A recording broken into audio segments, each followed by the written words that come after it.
Ја сакам старата Скопска чаршија затоа што тамо е некако старинско. Вака 7-годишната Ена објаснува кој е нејзиниот омилен дел од родниот град. Се радува дека Скопје има исто место како кој било град што го шетала ни светот. Ена, кој е твоето омилено место во Скопската чаршија? Што сакаш најмногу да правиш таму? Да јадеш нешто сладко, да пиеш чајче или само да се шеташ?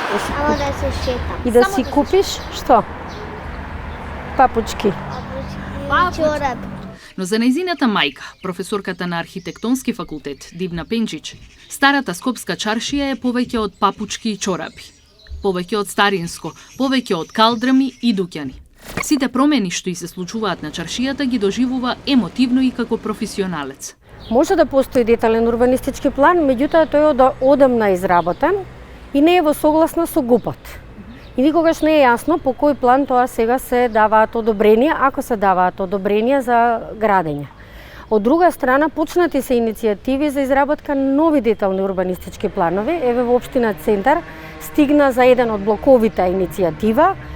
Ние како Комисија за урбанизам ја разгледавме, меѓутоа се појави проблемот дека според законот за заштита на чаршијата не сме да се планираат делови, него мора како целина. Од тука се појави проблемот и побаравме мислење од управата за заштита на културно наследство, како да постапиме и на наше чудење тие дозволија да се изработува детален урбанистички план за еден блок, што е спротивно на закон и сега наеднаш се наоѓаме или да правиме нешто против закон, што остана нејасно до крај.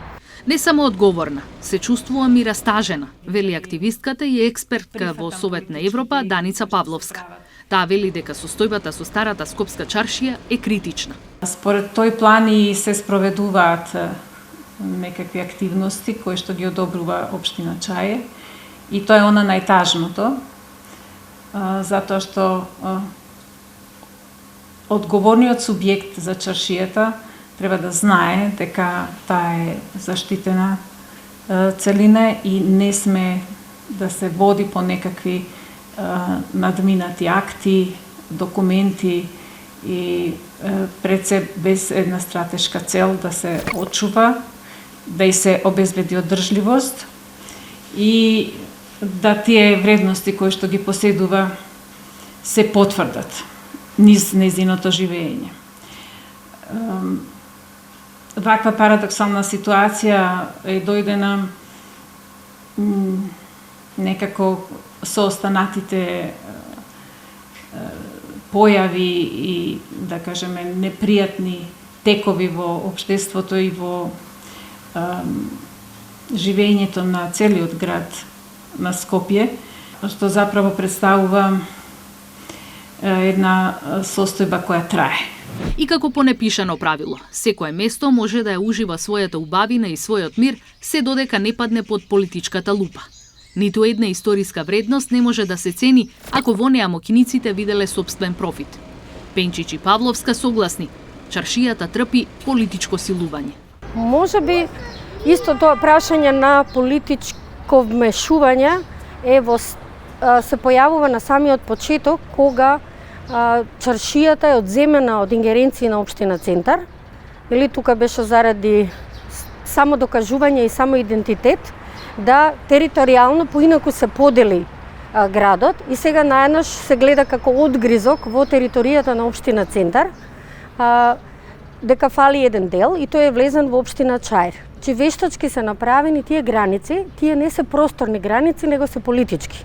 Тоа исто така создава еден проблем и тука секако има вмешување на политиката. Двете експертки од Фелата велат дека ликот на чаршијата е сменет и мора да се реагира. Но за да критикуваме или да бараме одговори, мораме да знаеме од кого. Од општина Чаир побаравме да одговорат дали општината издава одобрение за градба на територијата на Стара Скопска чаршија, колку одобрение за градба се издадени, за каков вид градба и кои се собствениците. И покрај упорноста, никој од општина Чаир не одговори на нашите прашања. Помал дел од Старата Скопска чаршија спаѓа под општина Центар.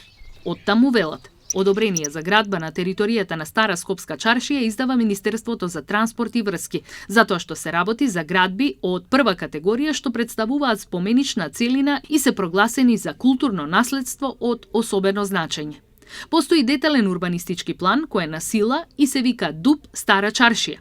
ДУПот се однесува на целата Стара чаршија и е донесен на 29.9.1999 година од страна на Советот на Општина Центар. Во моментов има активна постапка за усогласување на постоечкиот ДУП со Генералниот урбанистички план на град Скопје од 2012 година и постапката се работи паралелно и во Општина Центар и во Општина Чаир.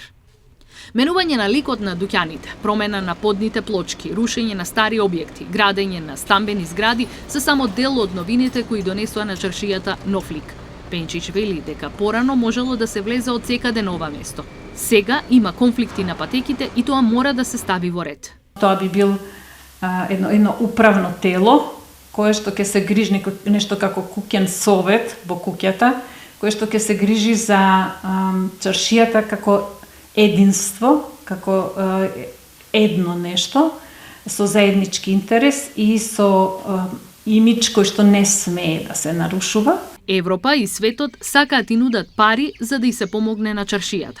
Ако се земе предвид дека Скопската е најголема после турската капали чаршија, политичарите можат да донесат мудри одлуки кои на долг рок ќе донесат многу профит и ќе го зачуваат посакуваниот лик на стариот дел од градот.